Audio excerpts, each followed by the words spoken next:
Boa noite, meus amigos. Sábado, dia 15 de agosto de 2020. Hoje o Palco Chapada vai ser aqui pelo Instagram. O nosso convidado especial, Weber Girão. Ele é fortalezense, biólogo. Ele é um cientista que descobriu o soldadinho do Araripe, né? Através da pesquisa. Ele teve essa conexão com a natureza e hoje o soldadinho é reconhecido através do seu trabalho, né? Eu vou tentar entrar em contato com ele aqui e vamos ver aqui.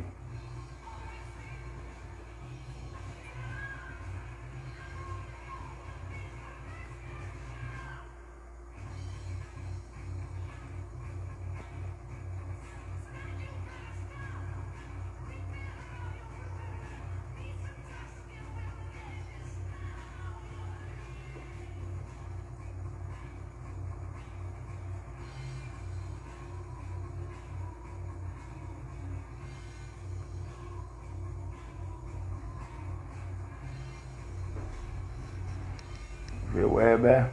Aguardar um pouquinho. Weber, tá por aí, Weber?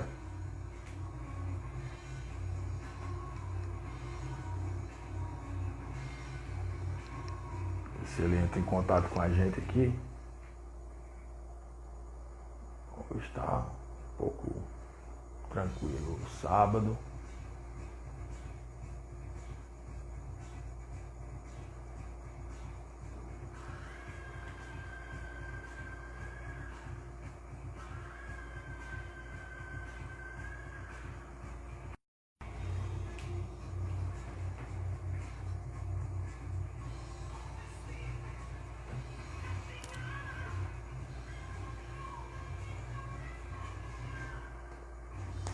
Tá por aí, Weber? Tô lhe aguardando, meu irmão.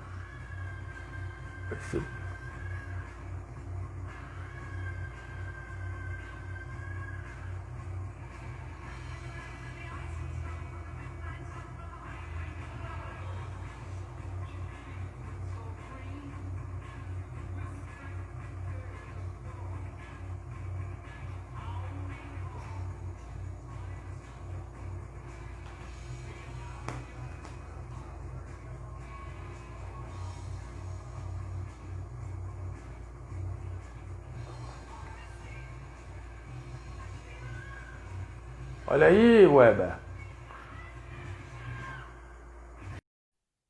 Hoje vai ser pelo Insta. Já mandei aí o convite para você, Weber.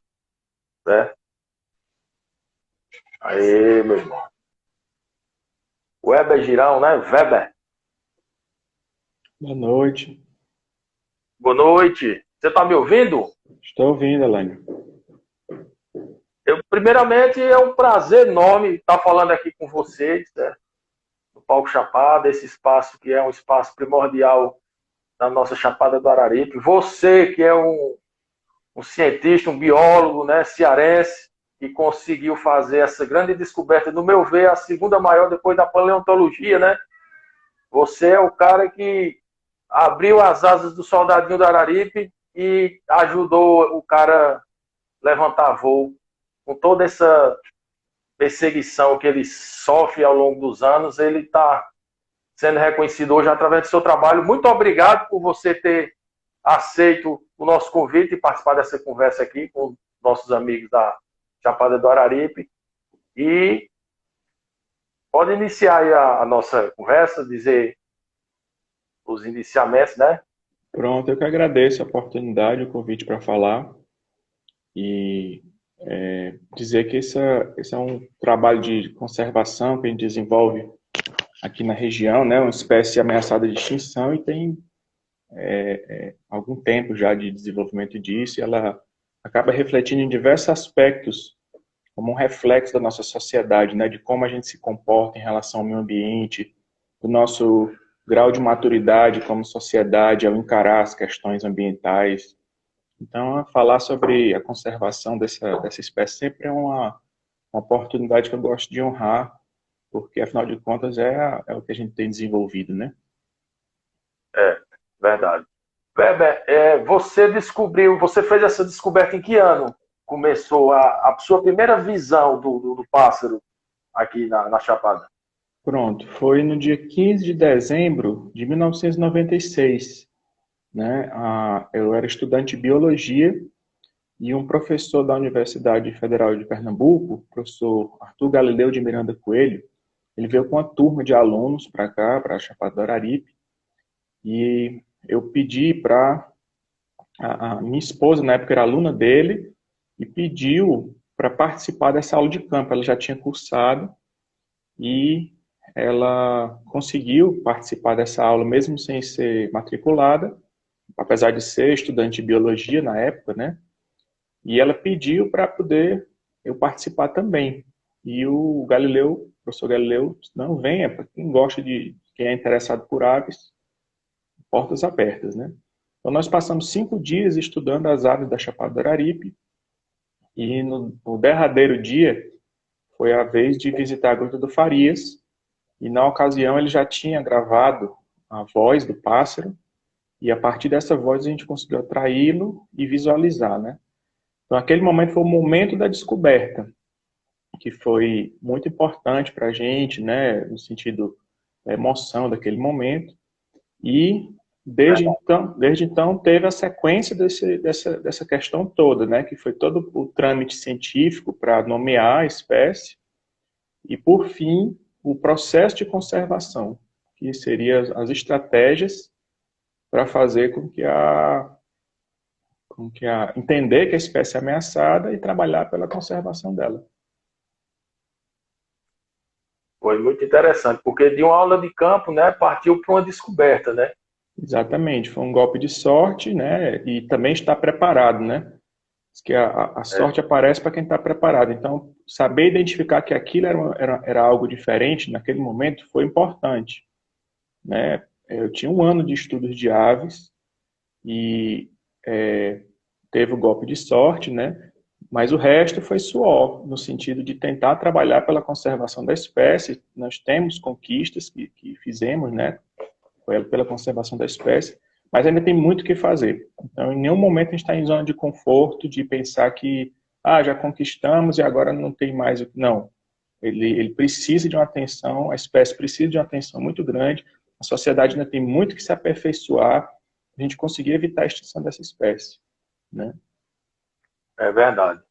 Weber, você tem mais ou menos uma estimativa de quantas aves habitam? Porque, pelo que eu entendo e li alguma coisa, ele só tem aqui na Chapada, né? Ele só existe em 3 municípios, Crato, Barbalha e Ah, Missão Velha. Mas não são esses 3 Crato, municípios, Crato, Barbalha Barbalha e Missão e Velha. Missão Velha. Esses 3 municípios são os únicos locais no mundo inteiro onde ela existe, né? Então isso faz desse Ah, pássaro ser um pássaro restrito a esses municípios e também não existe outra espécie de pássaro no estado do Ceará que seja restrita ao Ceará, né? O que a gente tem é um caso de um periquito, que inclusive eu apoio os trabalhos dele, ajudei no início do trabalho desse periquito, que ele existia em Pernambuco, o último registro é da década de 70. Então, se você assumir que ele está extinto em Pernambuco, ele seria uma ave exclusiva do Ceará, mas não por causa da natureza, né? E sim por um artefato, um evento, né? E ainda não pode se afirmar que ela não existe em outros locais. Ela tem sido descobertas populações escondidas, então, assim, é delicado se afirmar que é uma ave restrita ao Ceará, né? Então, no caso, isso faz com que o soldadinho do Araripe, a gente pode dizer, é a única ave exclusiva do território cearense. Não existe da outra nessa. região do Cariri. E é só no Cariri. E não é em Cariri todo, são 3 municípios. Eles só vivem nos pés de serra, entre Crato, Barbalha e Missão Velha, naquela zonazinha, nem está muito embaixo, no sertão, Ah, nem está muito em cima, no cerradão, no cerrado, no carrasco. Ele está na mata verde do pé da serra, ah. preferencialmente Ele junto. fica próximo às nascentes, ele gosta de ficar perto das águas. Ele prefere ficar perto da nascente, né? Ele pode se afastar, por exemplo, nós encontramos grotas onde ele vive nessas grotas, onde você não tem água corrente, mas tem umidade. Então, existe uma certa... ele prefere ter água, né? Mas quando não tem, ele consegue sobreviver. Acontece que nessas secas que a gente atravessou agora, a vegetação que estava nessa grota secou e o número de soldadinhos que existiu lá diminuiu. Então, isso mostra, mais uma vez, que ele é realmente associado às águas, né? E a gente, como sociedade, também, o Cariri se desenvolveu por essa presença de água, né? E ele tem um papel muito importante nessa questão, porque se ele começar a desaparecer, é sinal que as águas estão se acabando, né, Weber? Assim, imagine que a Chapada do Araripe é como uma máquina interessantíssima, porque é uma máquina de 1 milhão de hectares, ela é alta e capta a umidade que passa nas nuvens, então a nuvem vai passando lá em cima. Se não tivesse chapada, ela passava direto. Mas como tem a chapada, lá em cima ela acaba, entre aspas, aprisionando essa nuvem e fazendo com que a chuva ocorra lá em cima, essa água se infiltra no solo e ressurge no lado do Ceará. Ela é puxada para o lado do Ceará, ela não se distribui por igual. Então, isso a gente tem uma máquina que está captando a água da chuva para concentrar no Cariri. E a maior fartura que a gente pode ter é a água. Se a gente não sabe cuidar dessa máquina, dessa chapada, ela vai começar a apresentar problemas, né? E como é que a gente sabe se ele está usando certo ou errado? A extinção de espécies serve como um indicador. Olha, se tem uma espécie que está acabando, isso quer dizer que a gente não está usando a máquina, entre aspas, da forma correta. Entendeu? Então, ele indica para a gente, ó, vocês estão indo pelo caminho certo ou indo pelo caminho errado. Se a espécie estiver acabando, a gente está indo pelo caminho errado. Se ela estiver aumentando, a gente está indo pelo caminho certo. Em geral, ele desaparece onde a gente não soube cuidar da água. Entendi. Weber, você está me escutando aí? Escuto, mas pelo visto a minha imagem travou, né? Mas ela volta. Porque deve ter algum outro equipamento ligado aí simultaneamente e se puder desligar é bom porque a internet ela tem Não, foi esse uma local. mensagem que entrou no WhatsApp aqui, aí abriu uma janelinha. Não, Na janelinha saiu, ele já ficou travado. Se você quiser, eu deve ser. derrubo e entro de novo, mas... Ou então a gente continua assim. Você consegue fechar o Zap aí, os aplicativos que está aberto? Não, é porque ele fica no celular, né? Aí não sei como é que faz para fechar o Zap, né? Mas de qualquer forma, a gente pode ir conversando aqui. Certo. Em relação ao apoio, Weber, que você teve para fazer essa grande descoberta, eu acho que a maior da sua vida, né? Você pode falar um pouco disso aí? Se você teve apoio, se também você teve alguma rejeição, se teve alguma intervenção por parte Para a descoberta da espécie, assim, o primeiro apoio é estar estudando na universidade pública e gratuita, né? Então, Verdade. Poder ter essa oportunidade de estudar na universidade pública foi um grande tesouro. Eu me formei na universidade assim, e eu entendo que a nossa sociedade precisa manter esse tipo de benefício. A gente tem alternativas das universidades particulares, mas a universidade não pode ser enfraquecida, né? Tanto o professor Galileu é na universidade pública, quanto eu como estudante da universidade pública. Apesar assim, estudante e professor. E isso foi esse primeiro apoio, né? A outra foi para a minha família mesmo, né? Que entendeu a opção de eu ir por um caminho pouco usual. Até então não tinha, na minha família não existia biólogo. E naquela época era uma profissão que assustava, assim, como é que é isso? Né? Vai fazer o quê? Mas eles me incentivaram, os meus pais, né? O que você quiser fazer, você vai lá e faça. E eu optei por ir por esse caminho e ainda hoje consigo viver da minha profissão, né? Então, o apoio da família também foi importante, isso antes da viagem. E logo depois da descoberta, eu tive que fazer algumas viagens para continuar os trabalhos científicos, para nomear a espécie, né? E eu solicitei, então, à Universidade Federal do Ceará uma ajuda de custo para passagem, para vir de ônibus. Na época era Rio Negro, a empresa de ônibus, né? Então também ela ajudou no momento que concedeu a passagem. Foi difícil explicar. O que é que você está indo fazer lá? Não, estou indo fazer as pesquisas para descrever uma espécie, né? Isso era difícil das pessoas entenderem que era inusitado. Mas, basicamente, esse foi o apoio que eu tive, né? Uhum. E aí você teve a cara e a coragem, né, para enfrentar esse trabalho, esse grande trabalho que foi e que é, né? Eu já disse até no começo que, para mim, é a segunda maior descoberta da nossa região aqui, porque a primeira é a questão dos fósseis, né, da paleontologia, e a sua é uma descoberta além, porque o pássaro está vivo ainda, ele resiste ao tempo, né? Obrigado.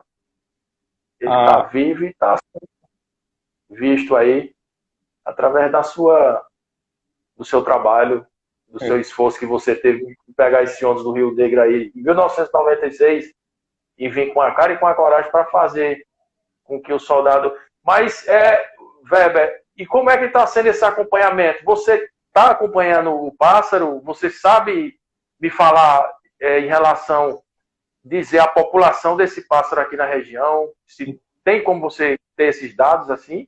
Pronto, tem sim. Você imagina que essa espécie, ela tem, todo ano, alguns casais conseguem reproduzir, alguns perdem a ninhada, outros têm sucesso, então é um número que é dinâmico. Você tem o número dos animais, mas tem aqueles que morrem e tem aqueles que nascem. Então é difícil você ter uma precisão para dizer exatamente quantos tem, né? O mais importante do que 215 ou 216, você ter essa precisão, o mais importante é, ano após ano, você observar o que esses números estão dizendo, né? Então, última contagem do pássaro revelou 215 machos, certo? Que a gente contabilizou. E alguém pode questionar, mas como é que você garante que encontrou todos? Essa garantia ela é menos importante do que a que eu dou, e que todo ano a gente fazia esse trabalho, e que ano após ano a gente observou um declínio. Esse declínio, essa diminuição do número, ela é coerente com um padrão. Então era muita coincidência que cada vez que a gente fosse fazer um censo, uma vez subiu, outra vez desceu. Poderia até ter acontecido isso, mas a gente observou uma tendência de declínio, né? Isso foi muito assustador, sobretudo porque a gente trabalha pela conservação da espécie, e na hora que você mede e vê que ela está se acabando, você fica pensando, o que é que está acontecendo, né? Então, a nossa esperança hoje é que isso se deva a um evento climático. A gente atravessou uma seca sem precedentes, à medida que essa seca ia se acumulando, esse efeito, a gente vinha observando essa queda.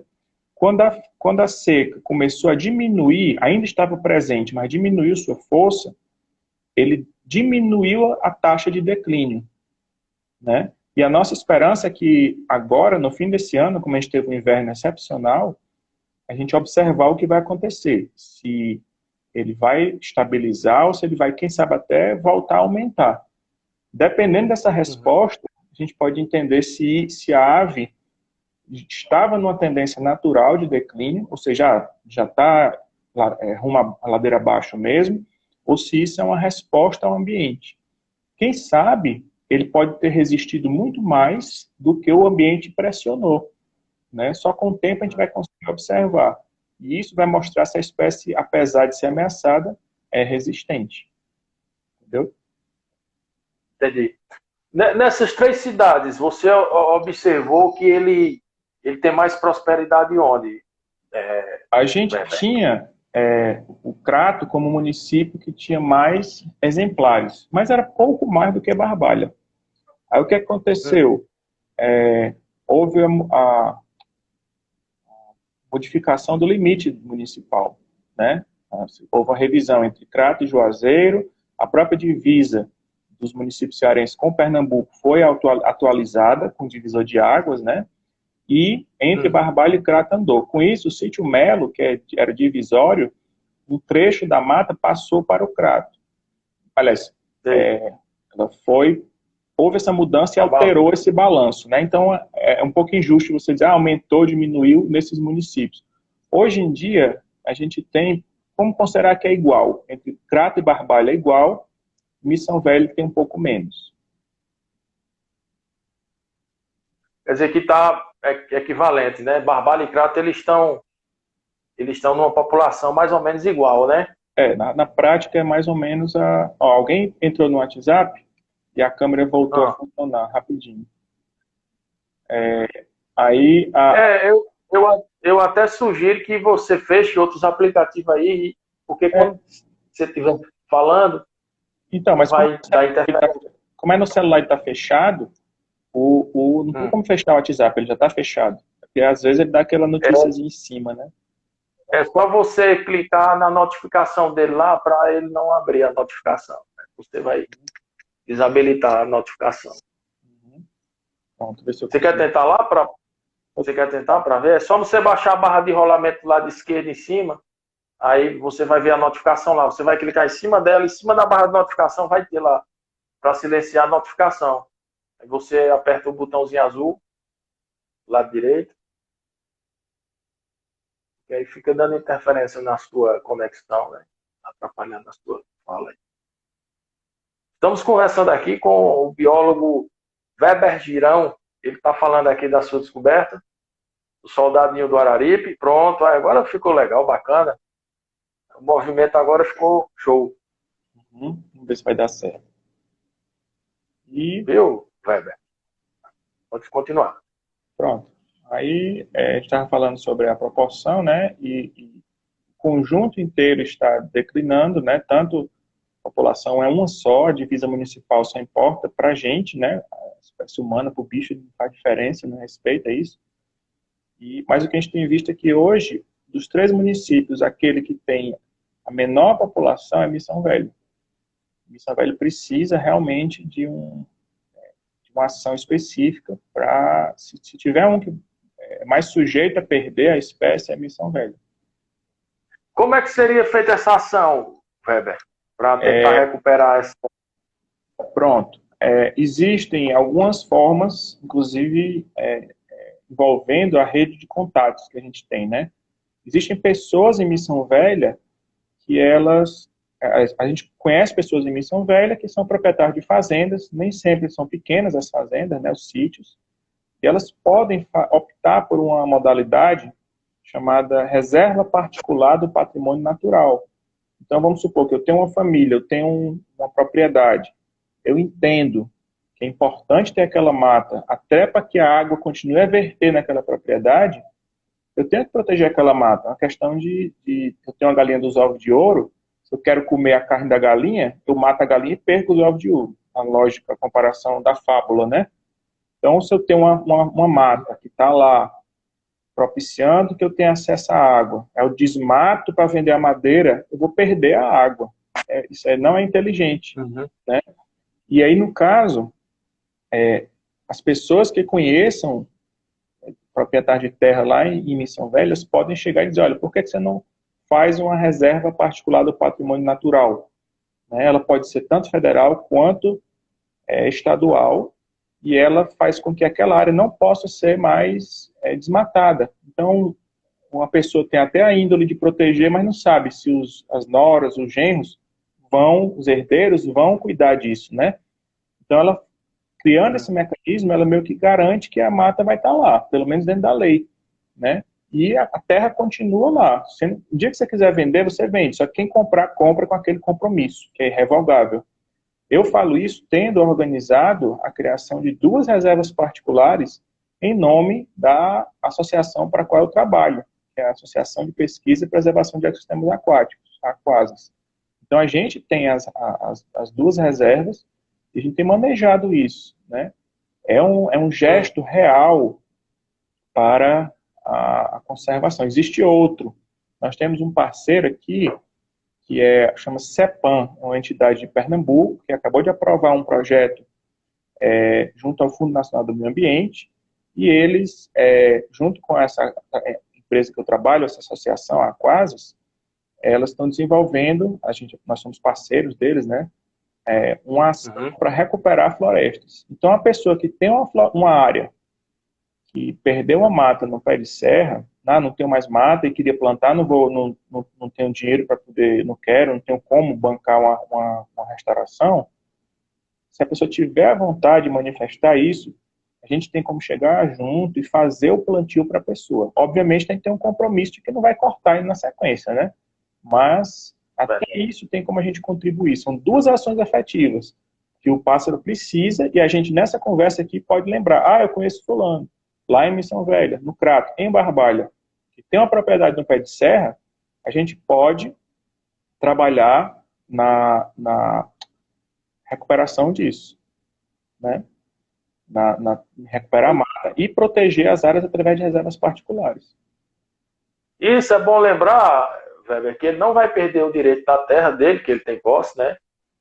E ele vai ajudar de uma forma grandiosa em relação a essa manutenção da ave, né? Sobreviver Exato. Nesse local lá, onde está sendo afetado, que é a Missão Velha que está com esse problema, né? Aí você falou também que você tem duas bases aqui da Quase, aqui na região. A gente tem trabalho.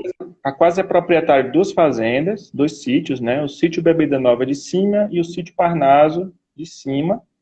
E vizinho a essas propriedades, assim, nós criamos duas reservas particulares do patrimônio natural, que é a Oásis Araripe e o Oásis Araripe 2, né?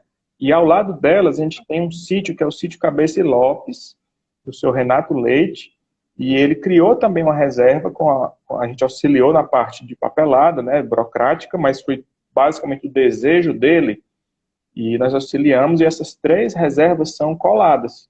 Então a dele tinha aproximadamente 20 hectares, metade ele destinou para fazer a reserva, justamente a parte que fica na encosta da Chapada, né? E, juntando com a nossa, uma das fazendas tem 60 hectares e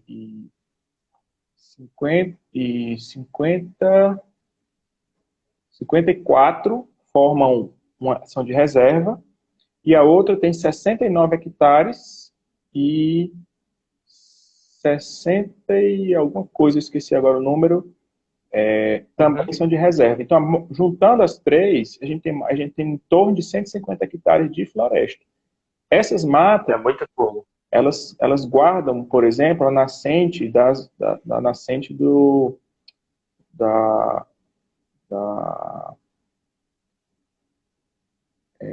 chama Buriti, né, um dos nomes dela, e ela também é chamada de Val Verde ou Vale Verde, né? Porque são duas que têm os nomes oficiais e os nomes conhecidos pela população.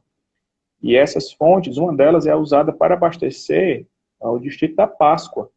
Então, todo um distrito se beneficia do abastecimento público de uma água que nasce nessa propriedade. Isso em qual município? Crato. No Crato. Esses 150 hectares de floresta são conectados, são ligados, é a mesma mata que avança por cima da Chapada do Araripe, em 40 mil hectares de mata da Floresta Nacional, né? Praticamente 40 mil, contando com as 39 e pouco, mas junto a essa floresta tem ainda alguns proprietários que conservam mata. Então essa floresta, esse arranjo todo é um sistema captador de água que beneficia toda a sociedade. Né? Interessante. Eu, particularmente, eu não conhecia esse espaço, né, que a Quase tem esse trabalho lá. Uhum. Eu tô sabendo agora disso, mas é por isso que é bom a gente conversar, né? Uhum. E numa oportunidade vindoura, eu queria conhecer pessoalmente também, porque deve ser um espetáculo, né? Lá a gente tem uma estrutura que a gente começou a montar para promover atividades de conservação, mas aí a gente teve a história da pandemia, né, e interrompeu todo tipo de visitação, inclusive a nossa forma de trabalhar lá está sendo com distanciamento social, com todos os cuidados para se preservar disso aí, dessa doença, né, mas assim, tão logo volte e a gente consiga, ninguém sabe, na verdade, né, como é que vai ser a nova rotina, como é que vai ser isso tudo, mas uma coisa é certa, vai ser com conservação. Nós tínhamos 2 viveiros de produção de árvores, né, de mudas, no espaço, nós desmontamos esses viveiros para construir um maior, e ele está sendo construído lá nessa área da reserva, e a ideia é que a gente vai apoiar não só a recuperação nos limites da propriedade, mas lá fora, com outras pessoas que têm interesse, a gente quer apoiar a recuperação de floresta, né? Porque o que o Soldadinho do Araripe precisa para sobreviver é justamente menos conversa e mais proteção de floresta, plantio de floresta e transformação da sociedade. A gente precisa saber de quer realmente achar bonito um soldadinho. Ai, como eu acho bonito o Soldadinho do Araripe. Tá certo, é muito bonito. Mas o que é que você tem feito efetivamente para ajudar? Você pode fazer alguma coisa. Então, tem gente do mundo inteiro observando esse pássaro e esperam que a gente consiga encontrar um caminho. Tem gente que investe para que a gente consiga descobrir esse caminho de como se desenvolver sem levar as espécies à extinção. Né? A gente não precisa estar matando as espécies que convivem com a gente. Me fizeram até uma pergunta esses dias, se uma pessoa de fora, se existia um espaço de conservação do Soldadinho do Araripe aqui, né, na nossa região. A Chapada do Araripe. Assim, a gente pensa assim, um espaço, eu vou conservar o Soldadinho do Araripe numa bolha, numa área restrita. Isso, na verdade, mostra um caminho equivocado. Ele tem que existir. Vamos supor que eu por acaso, conseguisse encontrar um local fora da Chapada do Araripe e eu transplantasse o Soldadinho do Araripe para esse local. Até o nome dele tem um choque. O Soldadinho da Chapada do Araripe, que não está na Chapada do Araripe, né, ele tem que existir no local dele. O ambiente dele é muito específico, exato. Ele não tem que, vamos encontrar um local para ele para poder a gente derrubar a encosta para fazer mansão, né? Isso não tem sentido. A nossa identidade vai embora junto disso, né? Por exemplo, a gente vê a música do Luiz Gonzaga, cratinho de açúcar, tijolo de buriti, né? O buriti, quem já tem um cabelo prateado, alcançou ainda, comeu doce de buriti. Hoje em dia, é uma curiosidade. Você mal tem o buriti. Alguma pessoa pode até comer e tal, mas não vê como era há um tempo atrás o ciclo econômico que tinha essa planta. A gente se empobrece culturalmente quando perde o buriti e perde um recurso ambiental. Ninguém ficou melhor porque a gente perdeu essa planta dentro do ciclo econômico. O açúcar, não precisa nem falar da cana-de-açúcar, que também foi um sistema que foi usado de uma forma insustentável e economicamente ruiu também, né? Então, a gente vai anulando a nossa história quando a gente vai perdendo a biodiversidade. Haja visto o nome do nosso país. Qual a explicação de Brasil? É o pau-brasil. E a história do pau-brasil é uma história vergonhosa do que a gente fez com essa espécie. Então, a gente pode mudar isso. O sinal de amadurecimento da sociedade é a gente começar a modificar essas realidades. Eles não é inexorável, não é obrigado a gente sempre ver a extinção, sempre ver a perda da biodiversidade. A gente pode fazer diferente. Tem belas histórias. A Floresta Nacional do Araripe é uma dessas histórias. Foi uma decisão da nossa sociedade local de pedir essa unidade e batalhar por ela. Ela é de 1946, é a primeira da categoria no Brasil. Se não fosse ela, dificilmente a gente teria a água que a gente tem hoje. Coincidência ou não, é abaixo da Floresta Nacional que a gente tem as maiores nascentes, excetuando a pendência. E o que a gente está passando hoje tem tudo a ver, né? O desmatamento que sufoca as aves, os animais, a gente está sentindo ele na pele, né? Tem muita gente morrendo aí com falta de ar e não sabe por que é. Mas tem que ter essa conscientização. Essa pandemia, Weber, ela veio para mostrar mesmo que o negócio tem que ser do lado da natureza, porque se não for, vai tudo se transformar em fogo, né? O desmatamento aí, nós estamos entrando no mês crítico da nossa região, que é essa questão do fogo, né? Elane, eu penso assim, tem uma discussão que não tem fim da gente pensar se existe uma inteligência por trás para que a gente aprenda. Essa discussão, eu não sei dizer, ninguém vai saber dizer, todo mundo tem opinião, mas ninguém vai conseguir bater o martelo. Mas uma coisa é certa, a gente Aí tem que ter inteligência para observar as coisas. É, no mínimo, inteligente a gente observar o que a gente está fazendo. Essa doença teve origem em problemas ambientais. E não foi só essa. Praticamente todas as doenças têm Todos. origem em desequilíbrios Verdade. ambientais, né? A forma que a gente se alimenta impacta o meio ambiente. A forma que a gente se locomove impacta o meio ambiente. No momento que eu estou usando um carro, eu estou tirando o combustível fóssil do subsolo, botando na atmosfera, provocando um aquecimento global. E muitas vezes a gente não tem alternativa. Ah, não, mas eu sou obrigado praticamente a andar de carro. Será? Né? E outra coisa, se a gente não conseguir, como indivíduos, lutar contra isso, a gente tem condições de fazer isso como sociedade. Por exemplo, a Greta Thunberg na Europa, ela tem fortalecido com a greve de uma criança, às sextas-feiras, fortaleceu os opositores ao ultranacionalismo, que estava ganhando nas eleições de diversos países da Europa, e aqueles grupos políticos que são ligados à conservação têm ganhado força. Então a sociedade inteira ela vai dizendo, olha, a gente não quer mais isso, a gente tem que largar isso.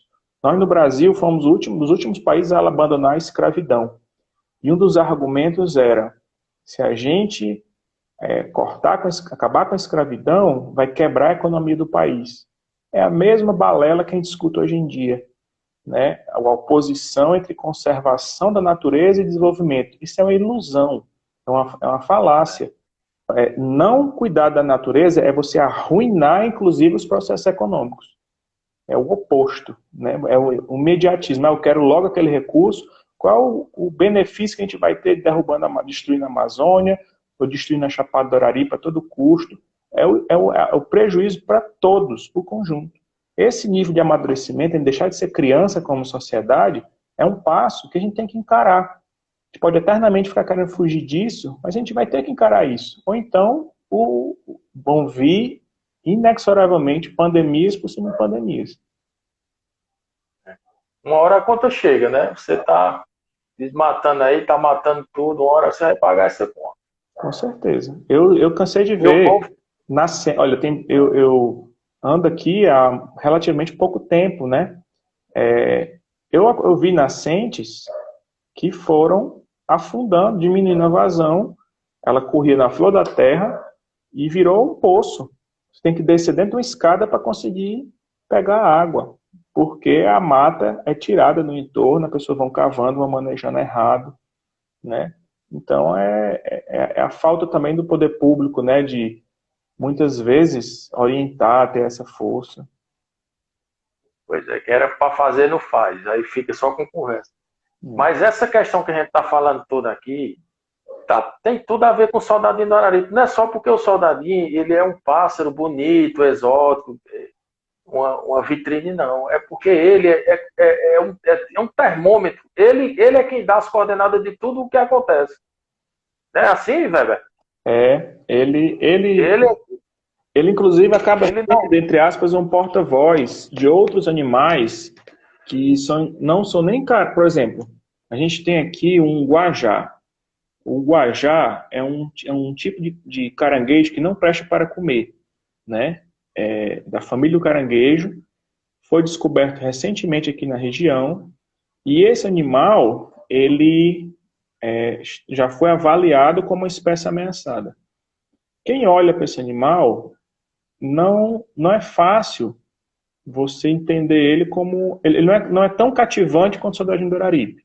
Outras espécies nessa mesma condição, a gente tem um sapo, a gente tem outros animais que, assim, eu acho belíssimo o sapo, mas porque eu sou biólogo, porque eu sou sensível a essas questões. Mas a maioria da sociedade não acha bonito. Vê aquilo como uma coisa feia, né? Não entende. Asqueroso, né? E o soldadinho do Araripe, se a gente consegue proteger o ambiente dele, esses animais vão junto no pacote. Então é como se ele fosse um porta-voz, né, desses animais. Olha, ele chamou a atenção para que a gente percebesse, a gente tem algo bonito, algo emblemático, simbólico, que faz a gente refletir, e esses outros bichos, quando você começa a entender isso, você vai abrindo a visão para eles como existe tanta beleza nisso tudo. Se o soldadinho do Araripe é uma ave que depende da água, imagine um sapo que só completa a reprodução tendo a umidade e um caranguejo, que é um bicho d'água. Eles é que são dependentes. Aí você imagina, se o soldadinho ele tem a sua maior defesa, que é as asas, né? Uhum. Ele consegue voar, ele ainda consegue voar. O caranguejo, o pobre coitado, não consegue.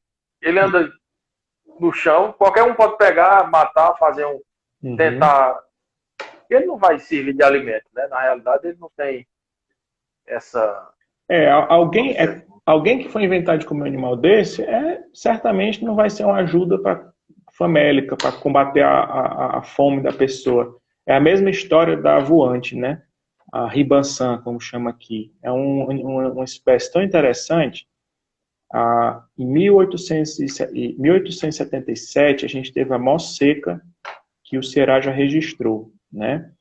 E ela foi tão terrível que economicamente o Ceará acabou, né? Morreu muita gente, Fortaleza lotou de gente que fugiu, tentando escapar para não morrer de fome, né?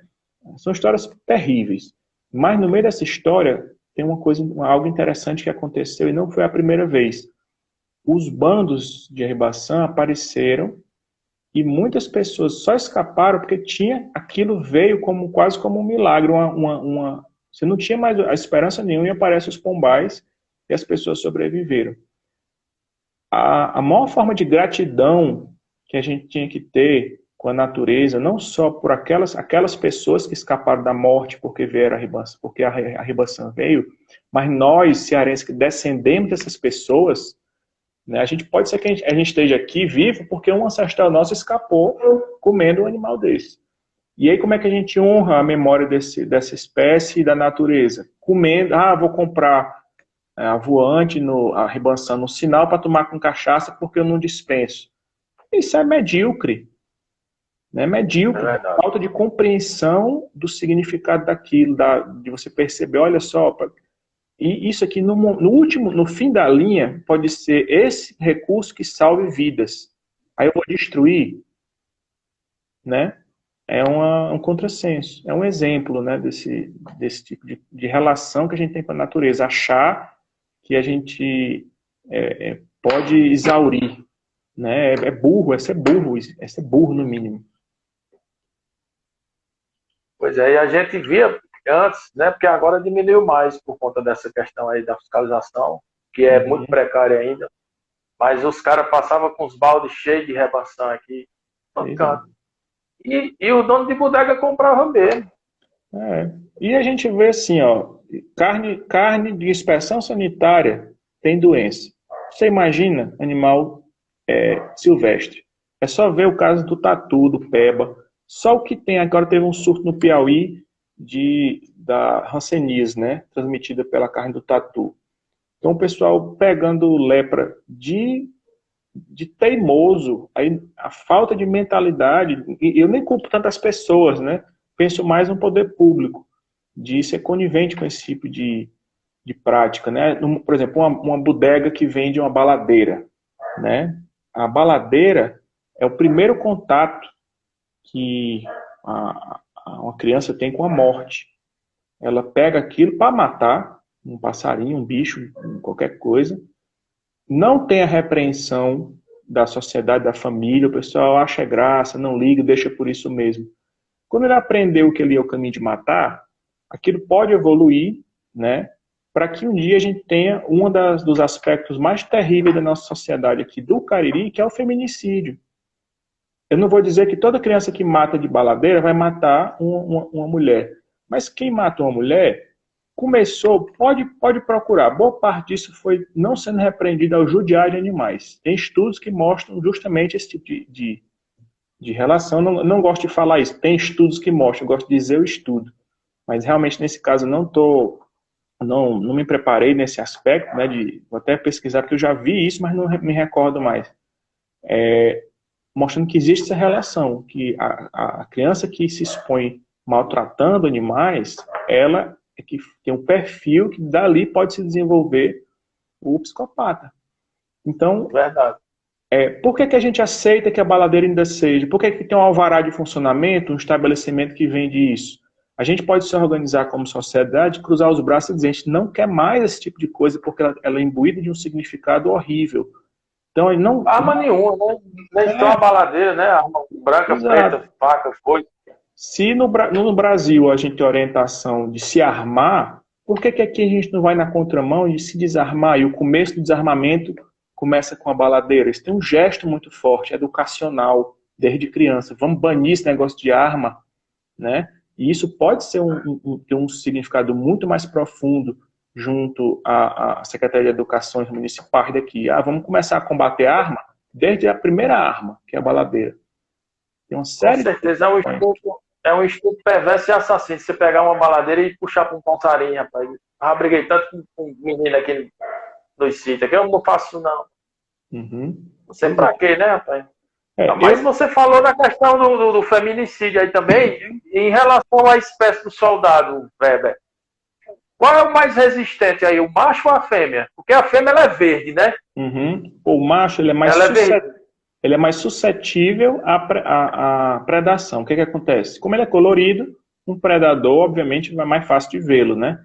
Como ele canta muito mais do que ele canta e a fêmea emite um sonzinho baixo, ele é muito mais fácil de ser encontrado. Então, imagina-se que a taxa de mortalidade de macho é maior, mas isso pode ser aferido, né? Através de pesquisa e tudo, isso que eu estou falando é presumido, mas tem essa diferença. Inclusive, tem uma questão ligada ao nome. Em geral, quando se trata de uma espécie, você tem um nome científico e nomes populares tem diversos, né? Por exemplo, o bico de latão, que é chamado no Cariri de cololô, em alguns outros locais chama de dorminhoco, tem diversos nomes populares. Para a gente conseguir conversar com nomes populares, existe uma certa convenção no Brasil de escolher um nome em português para a gente falar no Brasil inteiro. Tem um lado negativo que apaga um pouco os nomes populares, mas tem um lado positivo que mostra que esses animais estão virando assunto, que eu posso conversar com pessoas do Brasil inteiro usando um nome só. Então, tudo tem dois lados, né? No caso do soldadinho do Araripe, esse nome, ele é um nome que é muito associado ao macho, né? Um nome masculino. E a gente entende que uma sociedade que não é capaz, ou que não, uma sociedade que a gente trabalha para que seja, que respeite a natureza, nesse pacote a gente tem que ter também o respeito à mulher. Então, a gente pensou assim, se a gente quer que haja um respeito à mulher, vamos começar dando um exemplo. Vamos dar um nome à fêmea da espécie, né? Então a gente pegou um dos nomes populares, que era lavadeira da mata, e atribuiu à fêmea arbitrariamente. Então a gente tem um soldadinho do Araripe e a lavadeira da mata. Isso é mais trabalhoso quando a gente vai escrever matérias, quando a gente vai escrever projetos, quando a gente vai se comunicar, mas vale a pena esse trabalho a mais, porque é um gesto que a gente incorpora na nossa forma de trabalhar, respeitando, no limite do nosso trabalho, a questão de gênero, no caso as fêmeas, né? Então a gente fala o soldado da lavadeira da mata e o soldadinho do Araripe. Uma tem um aspecto, o outro tem... A fêmea é totalmente diferente do macho, né? O macho é colorido, a fêmea é verdinha.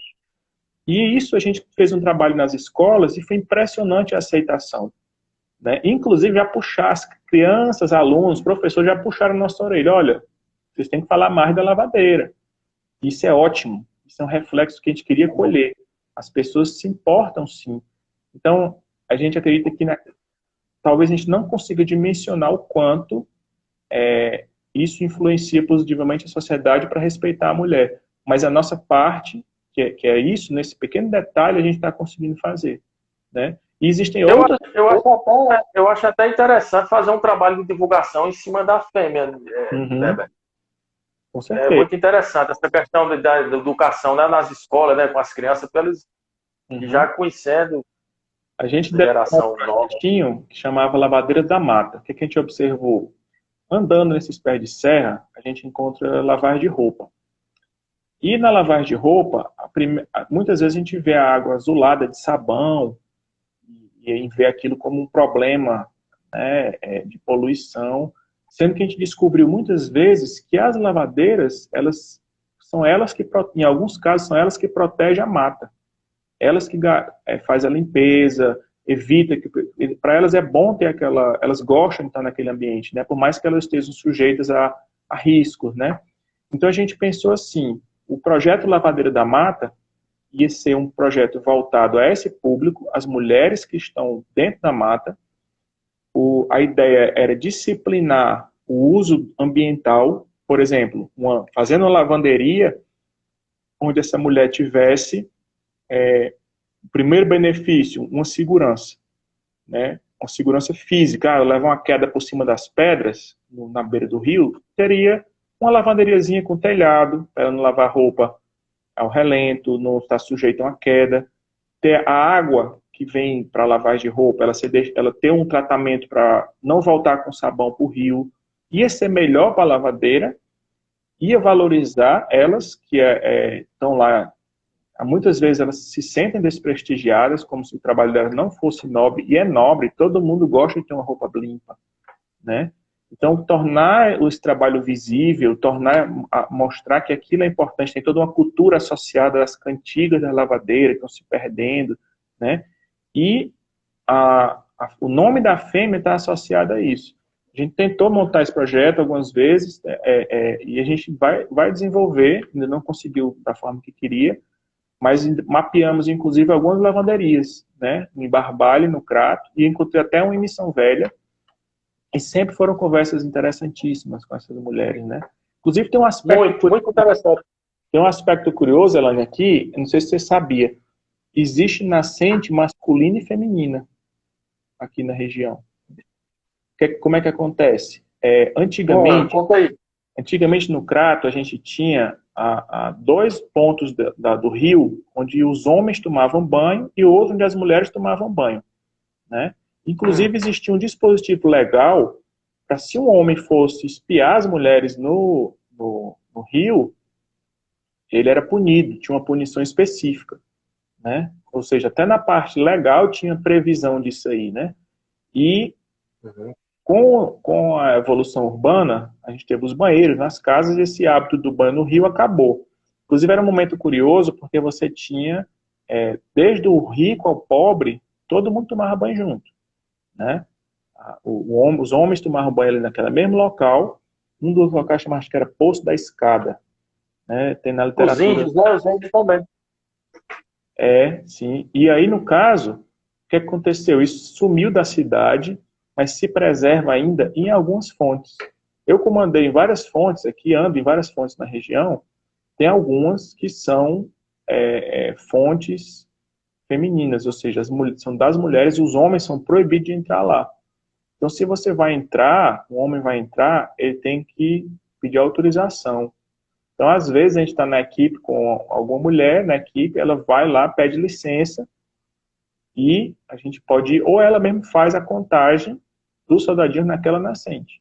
A gente respeita, já tem mapeado onde é isso. Às vezes tem umas... Quantas nascentes? São quantas nascentes mapeadas, Weber? Olha, são 130 e poucas. Muda isso aí muito, porque às vezes é um minador do lado do outro, né? E a gente conta como 2, mas na prática é como se fosse uma. Então, 130 e poucas é mais ou menos em torno disso aí. E a gente tem alguns locais onde nascentes secaram, e de manhã a nascente é masculina e de tarde ela é feminina. Então você tem a hora. Até aquela hora o homem pode ir. A partir de tal hora só é permitida a mulher. E é interessante. Essa nascente aí, onde é que fica? A última que eu vi essa divisão foi no sítio Melo. Tinha uma bica. Na verdade não é Melo não, ali é Romualdo. Tinha ali uma no Romualdo que era assim, desse jeito. Sendo que teve uma construção de uma caixa lá d'água, e eu não sei como é que está hoje em dia, porque tinha uma lavagem de roupa lá, e essa lavagem de roupa meio que condicionava a área a ser feminina. Se a lavagem de roupa, no horário, né? Se a lavagem de roupa acabou, então provavelmente ela não perdeu esse sentido, né? E a última vez que eu fui, estava com as caixas, e eu não fui mais pelo mato e não falei, não vi ninguém lá, né? Então, não sei como está atualmente. Mas a própria Nascente das Guaribas, no Crato, é assim, né? E em Missão Velha, a última que eu vi foi o Anjá, no fundo do Vale do Jamacaru, que tinha uma lavagem de roupa também. Tem outra lá pro lado da Macaúba, que é assim também. Tem várias. Aham. Em relação à reprodução da ave, como é que ele se comporta? Ele é fogoso, o soldadinho? Então, Ele se reproduz quantas vezes no ano? a gente só registrou uma vez por ano, né? E porque dá muito trabalho, assim, a criação dos filhotes, né? Então, são, em geral, a ninhada são 2 filhotes por estação reprodutiva, que seria uma por ano. Não é impossível que em anos excepcionais a gente tenha até algo diferente, né? Mas essa é a taxa dele, que inclusive, comparando com outras aves da família, ele tem uma taxa até boa. É até estranho isso, porque a gente tem a reprodução, a parte dele, ele faz o dever de casa, ele consegue reproduzir, mas a gente ao mesmo tempo detectou o declínio, ou seja, está diminuindo os bichos. Então pode ser que essa mortalidade se dê em outra fase da vida, né? De alguma forma, por exemplo, a fome, né? Como a ninhada nasce na época que você tem mais frutos, então talvez a mortalidade não se apresente na época da ninhada. Mas quando é no fim do ano, que é a seca mesmo, se a seca se abateu com força, talvez a gente tenha uma mortalidade de adulto por fome, né? Isso explicaria por que você tem um indicador diminuindo e outro se mostrando bom. Pode ser que seja isso, mas assim, isso tudo a gente precisa confirmar e tem que equilibrar não só as pesquisas para entender, mas as ações para reverter. Então é um trabalho que a gente é feliz de poder desenvolver, mas realmente é um grande desafio. É muita história que só dá tempo para contar, viu, Weber? Só você mesmo para passar isso aí para a gente. Você está no dia a dia com ele ali, né, na pesquisa. Eu tenho acompanhado vários trabalhos seus, os vídeos que você faz, de manhã, de tarde, na mata, né? Você já acompanha ele à noite também? Olha, tem uma turma que estuda répteis e que eles andam répteis e anfíbios, né? Cobra, sapo. E eles andam muito em alguns nascentes à noite e eles foi quem encontraram pela primeira vez a dormida dele no soldadinho do Araripe. Ele dorme nos paus e o pessoal faxeando, procurando cobra, essas coisas, acaba achando o soldadinho do Araripe, né? Então eu vim ver depois, eles foi que viram primeiro, justamente porque andava procurando à noite, né? E era o horário de passarinho, horário da galinha que o povo chama, né? Acorda com a claridade e encerra o trabalho com a escuridão.